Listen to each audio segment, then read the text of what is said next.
Hi guys, welcome back. It is hard to believe that last week I made a video that I was so panicked if my garlic would survive the snow.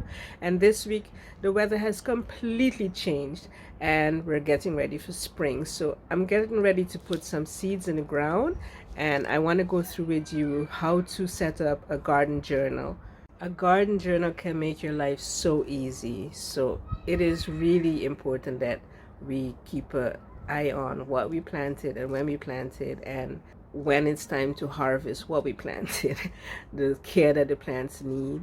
It is also very handy for us as a couple. We travel a lot and we always have somebody taking care of the house, so that they would know how to take care of the plants we left in their care, what they need, the sunlight they need, the water they need. So a garden journal is really so incredibly handy. So I'm going to go through with you how I set up my journal, and hopefully it'll help you set up your journal. Let's get into it. So I'm gonna do one plant in my journal so you can see how I do it. I do some preparing. You can either go on the internet and print out the plants that you have, or you can take a leaf from your plant self. So I'm gonna make a page for my calathea.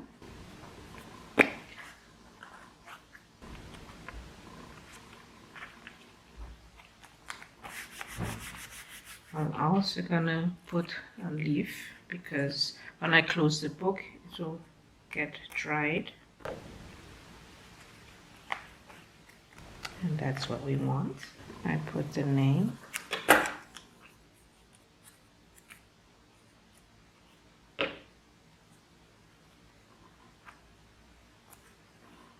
and most importantly I'm gonna put how to take care of my plant.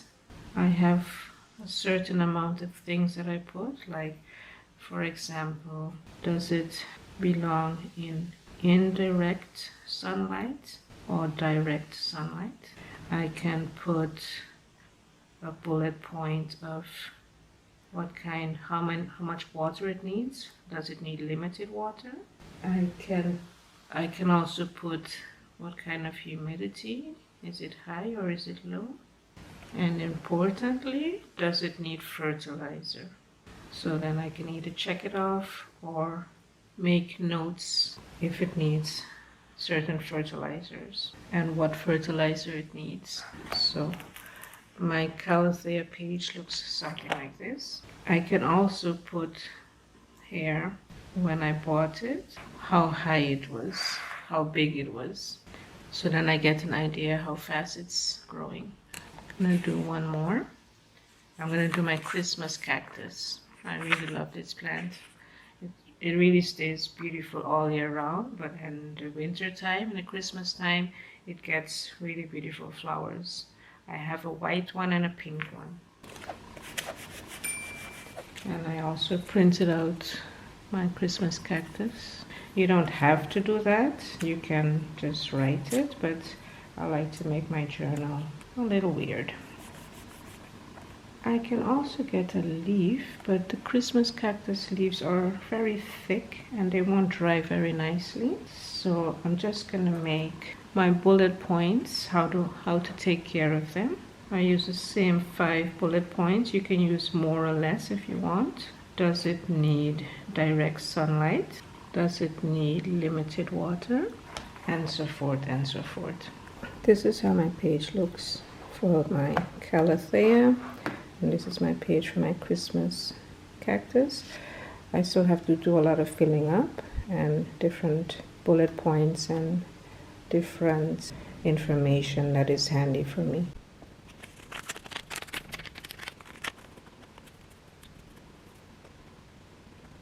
One of the reasons it's a good idea to do this, especially if you have pets, because we have Paris, and what I found out is most plants are poisonous to cats if they really start nibbling on it.